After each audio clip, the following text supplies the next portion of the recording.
Hi there, so it's been quite a while since I've been doing my video tastings, so I thought I would start back at these with a classic American wine, something I haven't really tasted very much of in terms of doing the video blogs and things like that, but wines that in the global marketplace have certainly a strong cult following, obviously particularly within America, but increasingly around the globe as well, particularly in the UK markets and where there's a strong expat community, I suppose.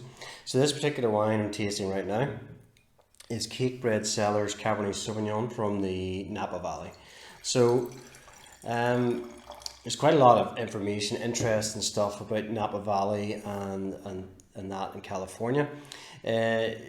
It certainly is the premium region for Cabernet Sauvignon in the States and one of the premium regions for Cabernet Sauvignon in the world after Bordeaux or alongside Bordeaux. Now, it rose to prominence in the early 70s when a British wine merchant based in Paris called Stephen Spurrier did a comparative tasting in the Judgment of Paris. It was called a comparative tasting in Paris on first growth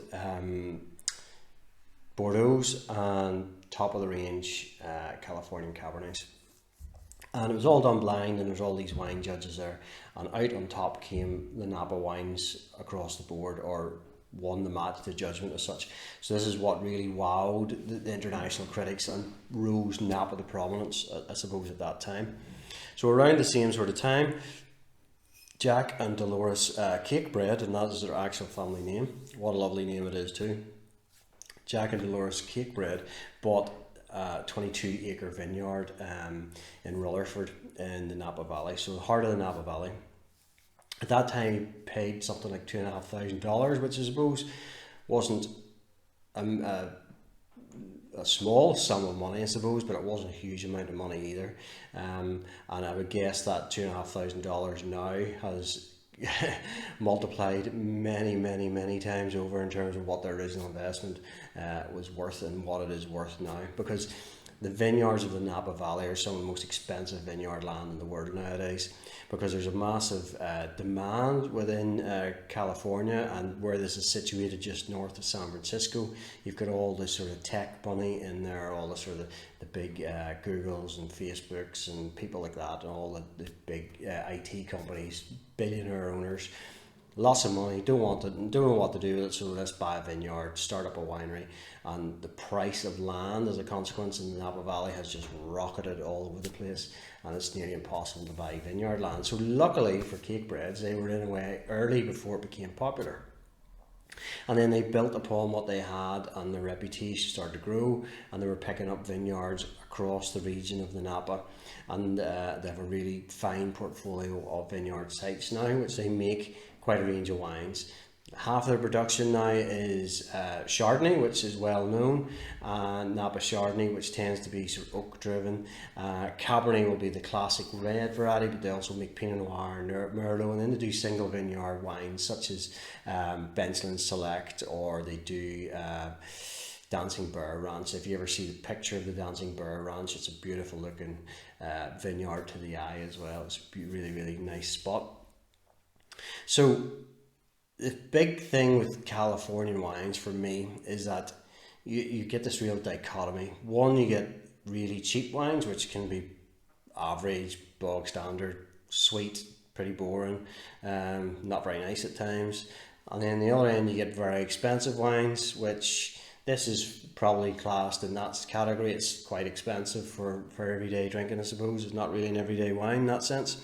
So it's a special bottle of wine in one sense. So they are quite expensive, and the wines become quite expensive because of the land cost first and foremost, the labour cost second, strong internal demand for the wines within the US market.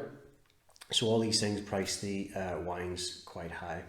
So obviously their history, Judgment of Paris, they've got quality behind them as well. So they obviously do well. This particular wine scored 91 points with Wine Spectator and Cellar Tracker, I think, as well. So pretty good pedigree too. Now going on to the next particular event, these are 2016 after this, in the single vineyard sites, Dancing Bear Ranch it got 100 points in Parker. So really top pedigree wines coming out of this particular property. Now, a lot of the wines from Cakebread as well, you don't often see them so much in the retail side, because they tend to push them more towards the restaurant side, because they feel to make wines which are more food friendly, I suppose, higher acids that show better with food, and that's kind of their ethos, food and wine, you know. So colour wise in this here, going through the taste, is a beautiful bright ruby. Now this is 2015, it's a 14.9%, 85% Cabernet Sauvignon, and then equal portions of Petit Verdot, Merlot and Cabernet Franc. So Bordeaux, left bank Bordeaux blend pretty much. So beautiful ruby colour, quite bright, fairly deep to the colour. You can tell it's sort of a thick skinned grape like a Cabernet, really nice. Like how it moves around the glass. Nice tears on it as well, shows a little bit of viscosity. Yeah, lovely nose. You get that sweet sort of black currant notes straight away. You get that sweet wood of like French oak as well. This spends about 18 months in French oak, about 60% of which is new. Really lovely. Still quite, wood is still quite prominent on it. Some spicy notes in there, slightly leafy as well. And a sort of slight menthol character coming through on as well. So there's nice levels of complexity on the nose. It would probably be a sweeter fruit profile, maybe purer fruit profile, maybe than what you might expect from a Bordeaux of a similar ilk. Maybe that's indicating more the warmer temperatures there too.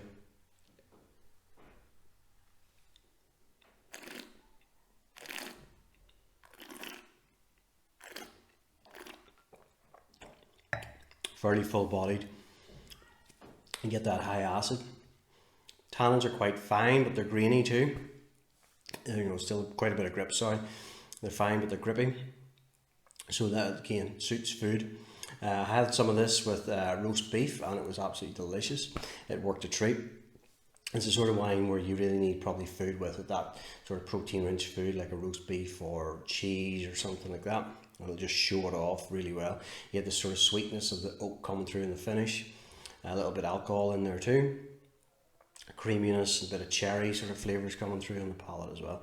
Really beautiful wine. Now the winery is continued to be run by the Cakebreads, Bruce and Dennis, the two sort of second generation Cakebreads run the show now, and the third generation are in on the business now as well. They're a family too, so it's a family affair. They have you know, maybe 1,600 acres or something like that now on their vine, so quite an established winery.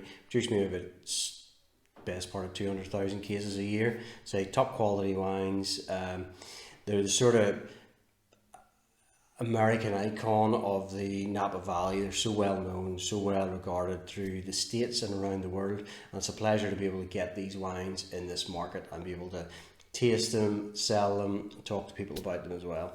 They're sort of wines where, you know, if you do like your Bordeaux and you want to sort of step out of that and see what you can get from around the world, Napa Valley is certainly one of the places to go for good quality Cabernet Sauvignon, and Cakebread are certainly right up there as like a benchmark standard for that. So there you go, that's Cakebread Cellars Cabernet Sauvignon 2015 from the Napa Valley. And remember, cakebreadwine.com, place where taste matters. Cheers.